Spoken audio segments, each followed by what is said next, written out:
Today on Isolation Nation, Mitch Marner. Nobody on the ice can make an assist like him. And Matthews flipped it up for Marner. Mitch Marner centering, Hyman to the net, scores! And almost no one off the ice can make an assist like him either. For us, it's just trying to help out the police officers, firefighters. It's Mitch Marner today as you've almost never seen him before.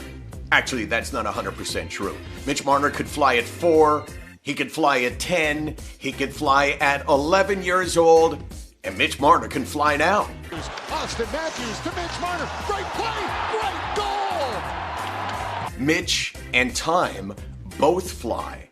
19 years ago, there was this. I saw this video. I made reference to your haircut at the time. You were asked some questions afterwards, and if I remember correctly, well, let's see if you remember. I'm sure you do. Favorite team? I'm gonna make the Leafs. Yeah, so the Leafs. Favorite player? At that time, who did I say? I think I said Sundin. You did. Yeah. And then whoever the reporter was said, "Do you think you could score on Curtis Joseph?" And Yep. you said what? Yep. Yep. 4 years old, thinking I could score on Cujo. Those were some great bangs, man. Oh yeah. That was a haircut growing up. Who needs a radio? Kidding, not exactly the same. But first up, it'll be Serena Ryder. All of those hits, all of those awards, all of that electric love. When they said that we would never last, we'll always survive. Our love's electric, alive and so close to water that we'll never know. Wait 1 second. Did I just see that right? When they said that we would never last, we'll always survive. Our love's electric, alive and so close to water that we'll never know. Wow, I can't even remember doing that. When they said that we would never last, we'll always survive. Oh my gosh. I've done so many music video appearances that, they all start to run together. How are you, Serena? Oh my gosh, I'm like gonna pee myself a little bit. That was really funny. I was Thanks. not expecting to see you in my music video, but that's amazing. I can't believe I missed that. And Well, now we're good friends. I can't, it just went over my head. It was before we knew each other, so Yeah. So I should tell folks, I'll have to tell them who you are, but you and I met, I think it was the first time last year at a mental health charity event in Saskatoon afterwards. And I was there with Jennifer Hedger. And we came in to say hi, and we ended up talking for a while. And I honestly, at that point, I said, I need the opportunity to interview that woman about mental health. And that moment has now come. So thanks for doing this. Oh, it's my pleasure. I felt the same kind of connection when we met each other. So it's really nice to actually be able to talk uncensored about such, an important topic, for sure. It is. And the uncensored part is the only way that I know how to do it, right? Because the only thing I have outside of a Bachelor of Arts degree from Ryerson, which doesn't really give me a lot of authority in the psychiatric world, but what I have though is just the experiences with mental health. So let me ask you, let's go start with the present. How are you doing now with COVID-19, with isolation, with social distancing? I'm doing really well right now. I feel like a lot of this time has really given me the opportunity to I was talking to you earlier about pause, how a lot of the times when we have to stop what we're normally doing in our life, it's what creates those moments that all of our little kind of, issues, problems, people can call them demons, kind of come out when we have that space, And for me, the very, very beginning of this, a lot of my little, I call it itty bitty shitty committee, it came out and was really, really loud at the beginning. But all of the problems, all of the things I had to fix, and all of the things with myself that were wrong, and what am I supposed to be doing in this time? I'm coming from a place of privilege, so I should be helping other people, and then going to seeing how right away you go to the problem.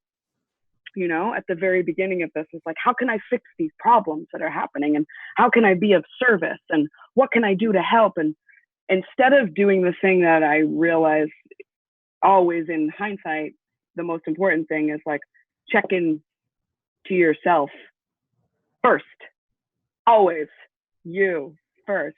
See how you're feeling, and then go outside of yourself. So for the last little while, I spent the first 2 or 3 weeks of this running around, making sure everybody else was okay, right?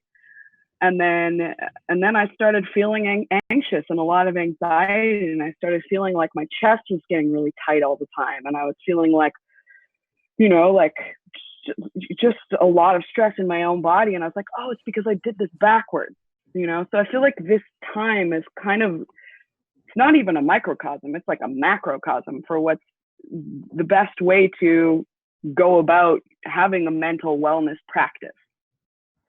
I've heard microcosm used a million times. I don't think I've ever heard macrocosm. Look at you coining phrases and words. Serena Ryder joining us. That song that I was in the video, was that 2017? Yeah, that sounds right to me. 2017. Yeah. I loved it, and I'm a fan of yours. But of course, if I wasn't a fan of yours, I wouldn't say that now anyway. That'd be kind of weird to go, hey, yeah, thanks for joining us. But one of the things that I have found from having deep conversations with people, when I say deep conversations, I'm talking about mental health and what it does to you and how you feel. But also in your case and in my case, what do you think you can bring other people? I want you to see. We used some clips and material from you when you got the Margaret Trudeau Award, and you made a comment afterwards. And when I heard that comment, I thought, oh, that's taken directly from my head. So I don't know if you downloaded material in my head, but listen to this, and we'll talk afterwards. Obviously, roll it, Phil. Okay. Because really, all I do is talk. Really, all I do is talk about my own experience. And my own personal experience with my mental health. My own personal experience with mental health. And I think that's the most important thing that you can do. And I have always said that's the most important thing that you can do. Be open and talk about your experience. Just be open and talk about your experience. And yes, Serena Ryder stole all my lines. No, but seriously, I couldn't agree more. I mean, that's, if you say I'm going to embark on making a difference and using the crap in my life for good, that to me is way more valuable than anything else that you could do. I mean, you could build a wing on a hospital, but you can reach someone directly by talking about your own experience. When did you start doing that? I feel like my whole experience with mental wellness was, or even like mental illness at the beginning, when I was experiencing like a lot of anxiety and depression and all of these different things, where I noticed that the thing that was missing was feeling like someone else knew how I felt, because nobody was really talking about it at the time. Really, this was like when I first started experiencing real deep, like dark depression. It was maybe about like 10 years ago or something in my life, and at that time it wasn't a thing people were speaking of. It was something to be ashamed of, that I thought was to be ashamed of, and so when I realized that other people weren't speaking about their experience, I decided that that's what I needed to do, because once I found a way for myself to get better, or to almost come to a place where I felt like I was embodying myself and I knew myself, I needed to speak about my journey, because that's what I was missing. So since then, I have been speaking very, very openly about it. And I feel like knowing yourself really is the best way to be an inspiration and to set an example, is to learn from yourself and know yourself as best as you can, and be the best almost ally, right? To embody yourself and to know yourself. Somebody else is going to see themselves reflected in you. And that's how I learn, it's like I look to other people for an example, as a mirror for what they're experiencing. And the more open you are, the more people are going to see themselves reflected in you and be like, oh my God, I've completely been there. But you have to be brave enough to be transparent. So many people are saying this word vulnerable a lot. There's a whole thing about vulnerability being strength, which it is, But vulnerability doesn't necessarily have to mean feeling sad or feeling like you're weak, right? Like in your thing, it's like you're not weak. Vulnerability really, to me, means transparency, where it's like, regardless of if you're feeling good or if you're feeling like crap, it's like transparency is really important, because then you're not trying to like outsmart other people or outsmart yourself and lie to yourself to try and tell yourself that you're feeling a certain way, you know? Serena, when you first started speaking about it, what comes to mind? I don't know if anything does, but you would have experienced this many times, and that is the realization that you had done something important for somebody else, and that can come in the way of speaking. At your concert, someone could yell, "I love you, Serena," and tell you why, or it could be a text or an email or in a million different ways. What comes to mind when you think of, okay, that person I impacted made it all worthwhile? Yeah, actually, this just happened recently. I was, I noticed a message on my Instagram, and I clicked on it, and this woman had said, "Hey, this song was the only way that I got through the day today. Thank you so much." And I was like, "Whoa, okay, and it was this young woman, and I clicked on it, and I was like, "Hey, are you feeling okay? Like, how are you doing?" And I was like, she wrote me back right away. She's like, "Oh my gosh, I didn't think that you'd write me." And then she said, "Hey, actually, I'm having a really tough time. Like, this is my situation." And I'm not going to share the personal parts of it, but she told me some really deep stuff that was going on in her life.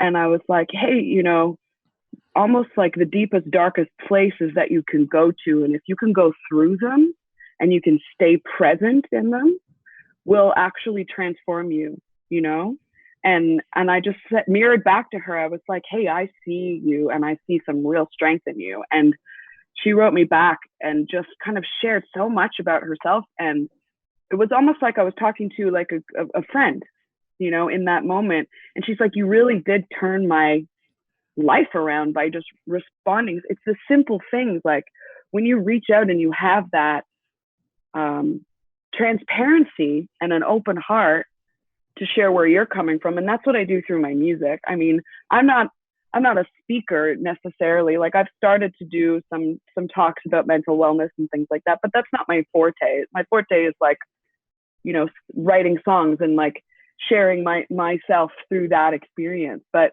just being present and being human, it's like, it blew me away, and it made me feel like, wow, it's these tiny moments that are actually the most gigantic moments you can, and who knows what she's going to do in the world, right? Who knows who she's going to help and who she's going to touch, because she came from such a real intense background and such a lot of abuse in her life, and is now going to be able to go out there with this new strength, knowing that we related to each other, and she has this power to change someone else's life by just reaching out, Huge. It's like a big game of tag, it's like you were Wow. it, and then you tagged her in, and now she's going to tag someone else. And the power of the message is shocking to me every time. Every single time I get a message from someone who says, it made a big difference to me, I go, wow, how did that happen? How did I find myself in my life using the worst thing in my life as one of the best things in my life? Like, I was totally shocked when I first started speaking about this on Off the Record in 2009. I was interviewing a hockey player, and I said to him, "How you doing with your depression?" And he said, "Oh, I'm doing okay, but it was terrible during the 1990s. I won a Stanley Cup, and I never smiled once. All I could think about was going home and getting into bed." And I said, "Oh, well, that's, that's a pretty profound story. Me too, without the Stanley Cup." And we talked for like maybe 90 seconds, Serena.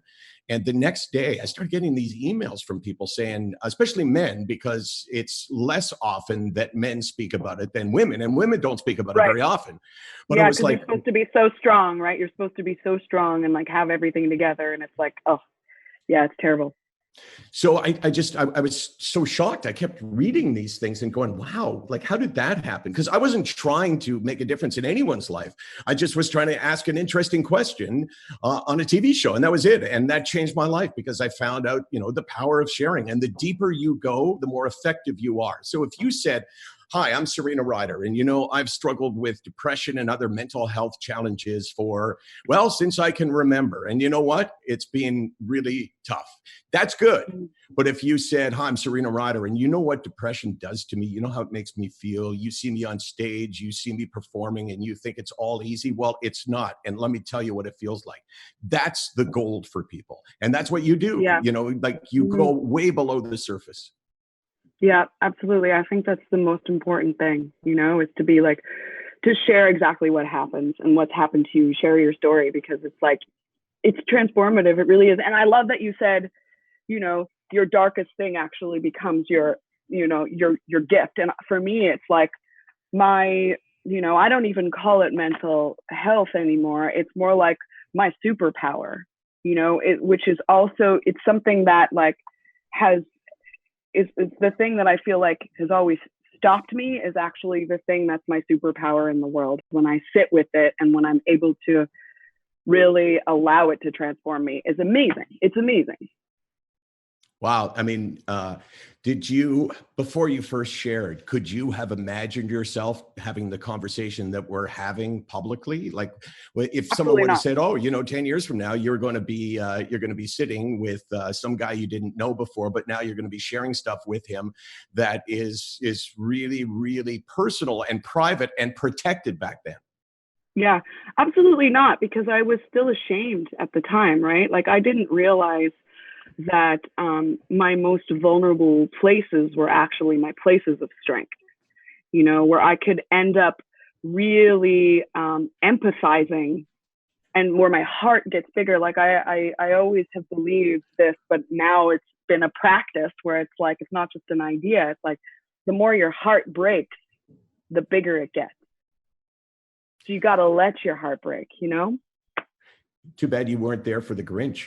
Remember the Grinch who stole Christmas? His heart was two sizes too small, and then, But at the end, it broke and it got huge, right? Even the Grinch went down. It's like, but yeah, for me, it's really important to share, and it's also important to share the practices, right? That the practices that actually allow you to have some form of balance. And I've started a record label with my manager Sandy. It's called Art House Music.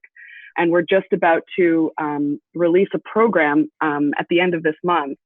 And it's a mental wellness program that's going to be free to a lot of people that we're going to be sharing. And it's based on a lot of mindfulness-based stress reduction, meditation, things like that. And just sharing things that have helped me in my life. So it's like the practices that actually help you in your life are something that are huge to share, I think. What about you? Like, what are some of the things that you do to like ground yourself? For me, what saved my life at one time was medication. And because I was I'm not apologizing for taking medication, but I'm explaining why, because nobody likes to be on meds. Meds suck, but the only thing worse than meds is the illness itself. So I've been willing to make that deal with the medication. But, I think that the best thing you can do is to learn about yourself, to learn what makes you, and to learn your experiences. Like this is a conversation that I have with someone that I adore, who tried to take her life almost exactly a year ago. And I'm trying to figure out actually what to do for her, because she doesn't live in Toronto. Right. She tried to take her life almost a year ago, and she has done really well at times since then. But she'll say to me at a bad time, she'll go, Michael, I don't think I can go on. I really feel like this is my destiny, I can't live with this pain. And I say to her, you've gone through this at least 50 times in the last year, where you fell into the hole, but you got out of the hole. So my point is that you have to learn from your experiences. And if it passes every time, you have to learn to teach yourself, even though that voice in your head says it's never going to pass. You got to teach yourself that it will. Yeah, absolutely. And to that's huge. Like, to actually just stay, it's like to stay present in that, because it does, like, you do grow through it. It's fucking terrifying, excuse my language, but it's like, it's the most terrifying thing in the world to be sitting there with that amount of pain. But it's never going to be the same. It's not going to be there unless you keep looking backwards, right? And teach yourself that that a bad day, if it has passed 50 times before, and when I say a bad day, a bad 2 days or a bad 3 days or a bad week, but if you've had that 50 times before and it's passed every time, you got to teach yourself not to assume that this is going to be the only time in your life that it never passes, that it will happen again. Hold on one sec, because Sean Cullen, you know Sean Cullen, right? I do, yes. We're both Sean, from Peterborough. Well, you know what? That's not all you have in common. He writes a song for us every day, or actually it's verses to Isolation Nation. Sometimes we have to censor it just a little bit because, you know, for instance, Kids Help Phone is Mitch Marner works with them. So, you know, they have mentioned to people to watch. So we do cut it off at the end. Here though, roll it, Phil, leave my microphone open. This is Sean Cullen with his tribute to you and to Mitch Marner. Let's roll that, Phil. So yeah, he's done a whole bunch of verses for us. Get ready for Ryder, she's on the show. We went to the same high school, don't you know? Mitch Marner, he's got lots of money. I'm kind of jealous cause he's pretty funny. It's a nation in isolation. It's a difficult situation. It's a nation in isolation. And that's what I mean, where we had to, he's funny. He's so funny. But you know, sometimes you got to know your audience. Yeah. You got to know when to cut it off.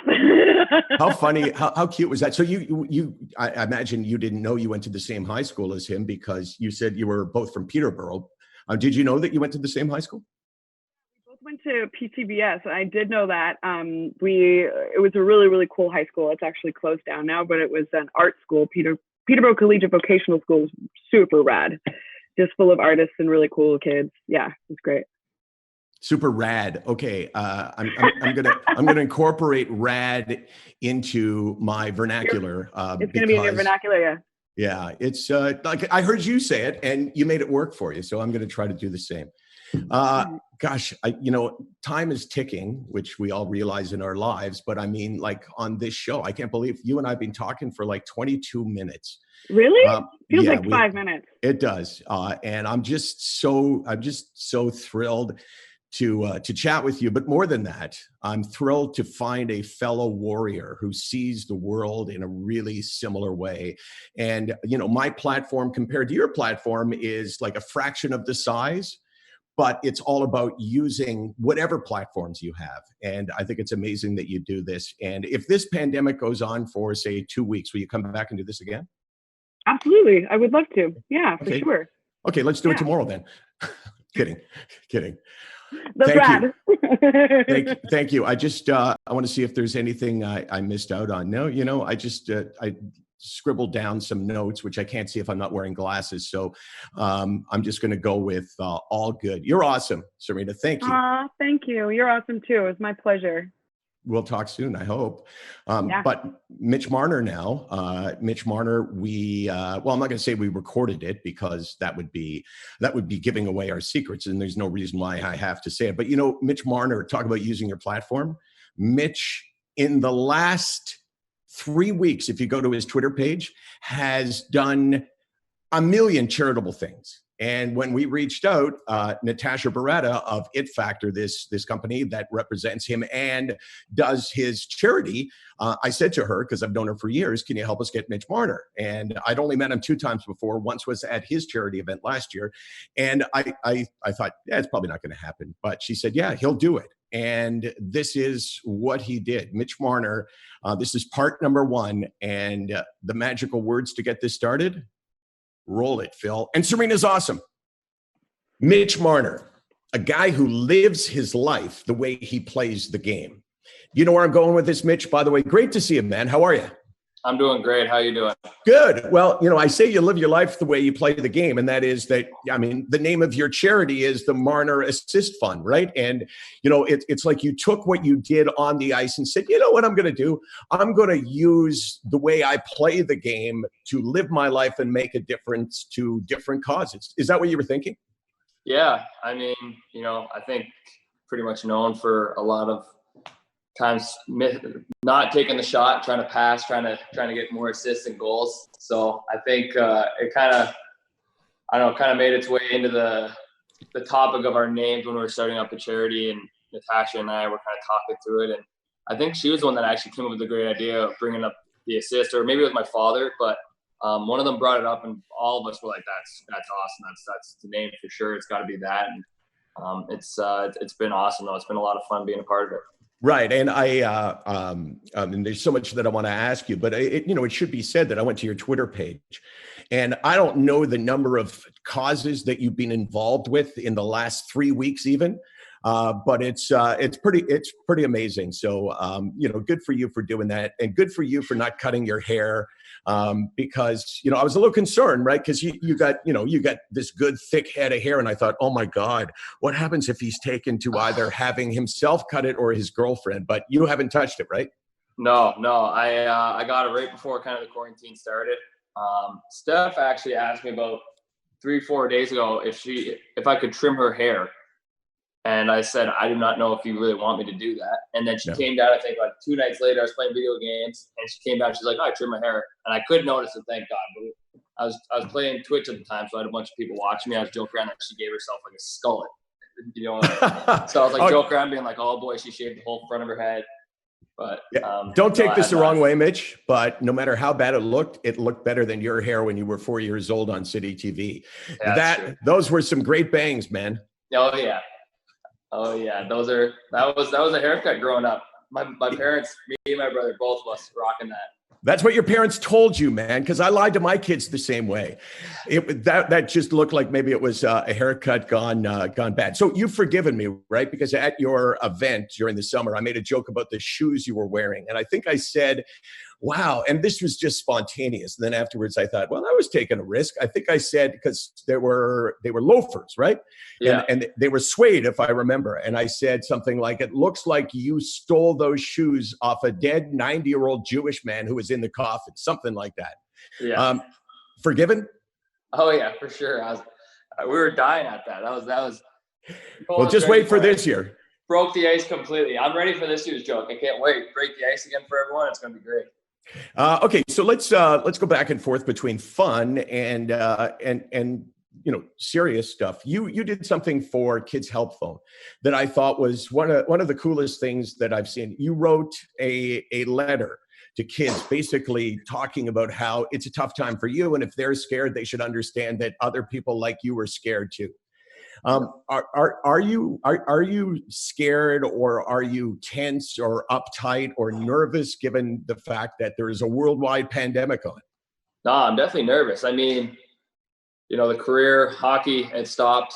Don't know if it's coming back this year or not. You're in that stage of you're working out, thinking it's going to come back, not really sure what's going to happen, hoping it's going to happen. But at the same time, you're optimistic about it, but you're still nervous because you don't know really what's going to happen. Everyone's having a lot of birthdays through this quarantine. They can't hang out with their friends, family through it. So that's obviously a tough thing. I mean, Steph had her birthday when this thing kind of started. I'm having my birthday next week. So, it's kind of a weird time for everyone. Obviously kids want to hang out with their buddies. It's summertime for a lot of school kids and turning up into summertime. So weather's getting really nice. Everyone wants to hang outside with each other. So I think the message there was just, you're not alone in anything. Everyone's thinking the same thing as you are. And, if you ever need someone to talk to, there's always someone on that phone that will answer your call. And, I think the thing is, it takes a lot of bravery to do that and, courage to do that. So I think that was my thing. It's just telling that there's someone to talk to always. And it takes a lot of courage to do that. And, it's awesome if you do. 686868, I believe, is the number. Kids Help Phone. I've done some work with them as well, and it's just so important. Let's say you were one of the guys answering the phone, or one of the people answering the phone, and someone called up and said, Hey, I'm getting bullied at school because I'm not a hockey fan. I'm not a sports fan. I like to read, and people make fun of me for that, and I'm really down about it. What would you advise me to do? What would you say?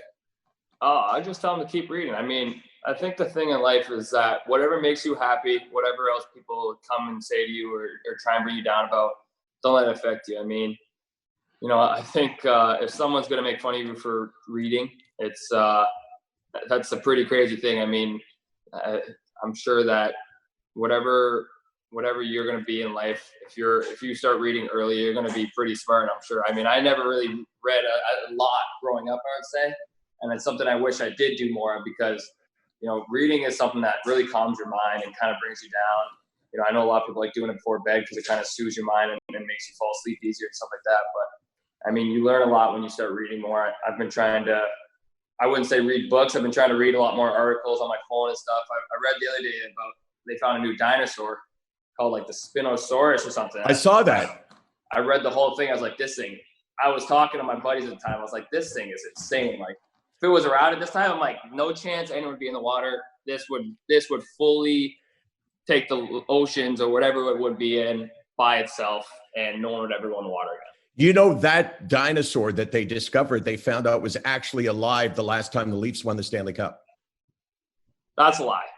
But, yeah, probably by a couple million years, but yeah. you get the gist of it. It's crazy looking. Yeah, I know exactly what you mean. And it's fascinating. You go like, how does something like that last a couple of million years? I mean, stuff, I don't know. Like I like you, I'm fascinated by that. Okay, let's say you got another call. It said, yeah, I know it's Mitch Marner there. Help me. I'm a Habs fan. What would you say? I'd say that's your first problem and you got to switch sides. But I don't know. It's great, the rivalry we have with the Habs and the fans having against each other. It's hilarious. Even on Instagram, Twitter feeds, and all this stuff, you still get the occasional Habs fan coming in and saying, Leafs suck, go Habs or something. And then all of a sudden people just start battling each other back and forth. It's like, oh my God, guys, relax. But it's been the rivalry for so long now. So I think people grow up and end the rivalry. I mean, I remember at a young age, I started really, kind of going against the Habs as well. I was always the Leaf fan, and my two teams growing up were really Leafs and Pittsburgh. So I remember kind of just always hating the Habs as much as anyone else really did. My dad taught me to hate the Habs. I taught my kids to hate the Habs. They'll teach their kids to hate the Habs. Mm-hmm. And to be honest with you, that's what makes sports good. It's that it's passion. It doesn't matter whether it's hatred or love. It's the passion for the game that I think is why sports is so important and why we miss it so much, because for so many, it's an outlet to really put so much energy into. Definitely. I mean, also at the same time, you got a lot of friends that are always cheering for the other side as well. So it's always fun having those little rivalries against your buddies about, what teams they cheer for. For us, it's usually about the NFLs or, I mean, I don't really watch a whole lot of baseball, but some of my friends do, or basketball. I know a lot of my buddies like watching basketball a lot. And my one buddy's a real big Lakers fan. And I always joke around about them that the Raptors are better, or whoever's really going up against Milwaukee even, just kind of, anytime they're playing in one of the good teams, I always joke around about, the other team's going to kill them and stuff like that, just get under their skin a little bit. That's it's good to know that that's what you do, because that's what you do with your friends, right? Here, Oh, yeah. Listen to this, if this makes sense. The team you hate the most is the team that your best friend loves the most. That does make sense to me. It's like when your friend is cheering, you want that team to lose, not because, I mean, you love your friend, but it's like you don't, unless you're cheering for the same team. But otherwise, it's like you cheer against them. I grew up in a house, my dad and my brother were Celtics fans.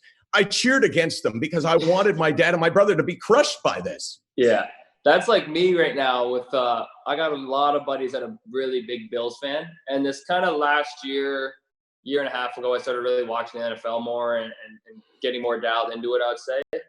And I have a lot of friends. Obviously, everyone around this area is Bills fan, really, because that's the only closest team. So I have a lot of friends that are with the Bills and love the Bills. And this whole last year, anything to do with the Bills, I just cheer against them just because it makes me laugh when they lose, and I can trick my friends and text them and just make fun of them about it. So it's definitely true.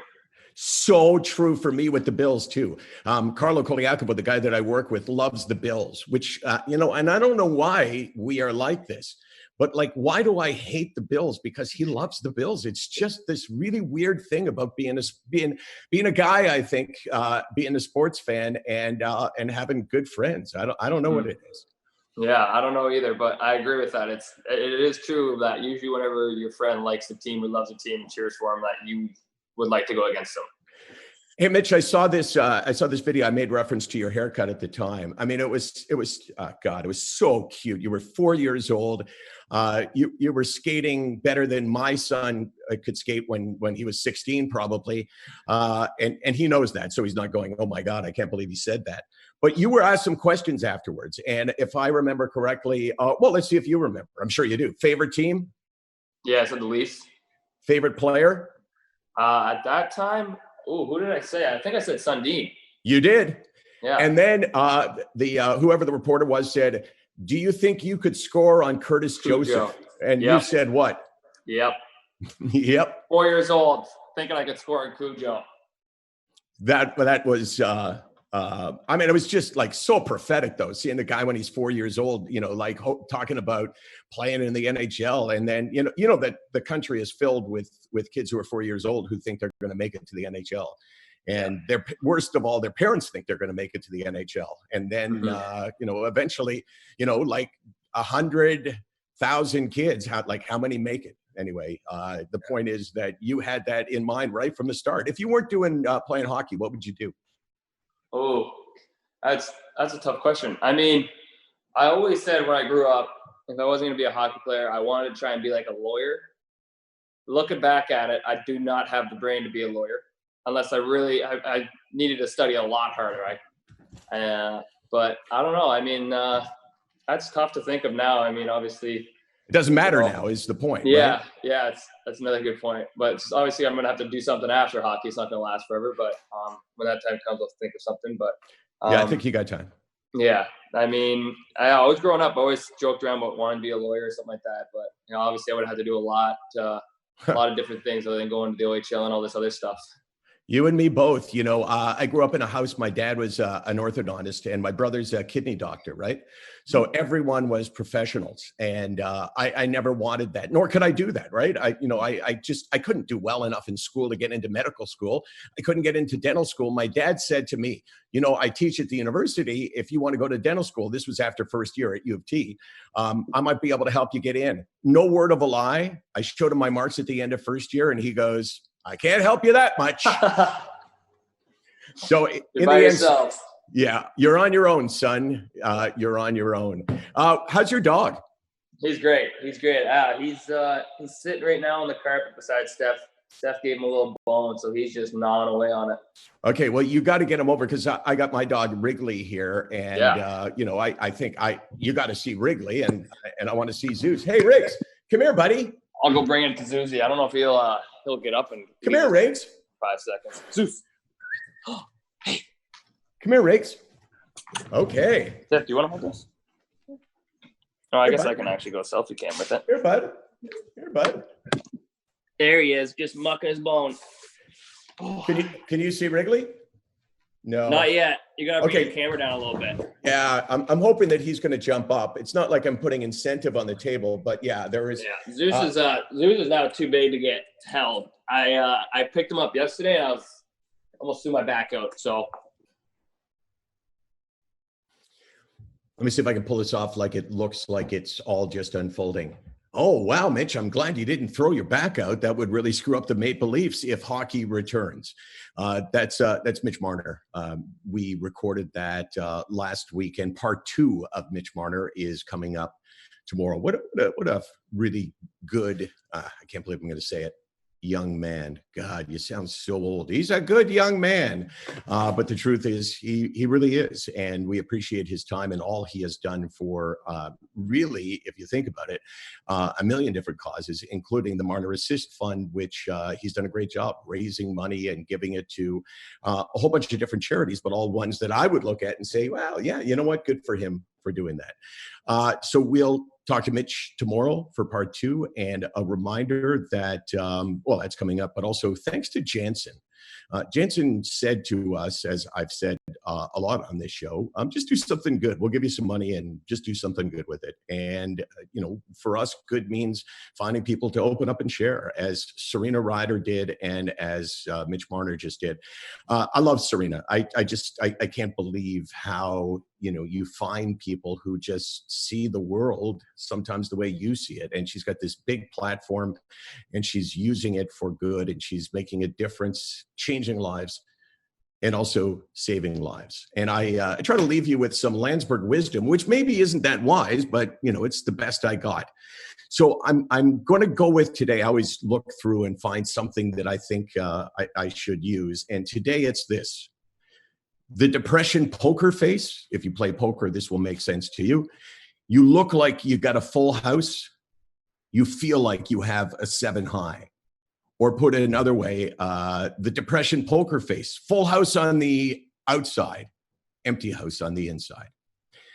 Let us know who you'd like to see on the show. Let us know your thoughts about the show. And most of all, let us know that you're doing okay. And if you're not, let us know that too. You can reach us in a million different ways. So thanks to Serena and her management team and her partner in her new business for making this happen.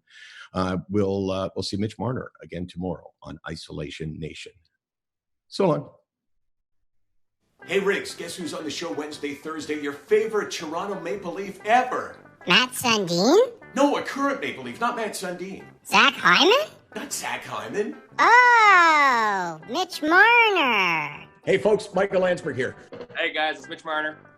Is he bringing the dog? I'm here with Wrigley.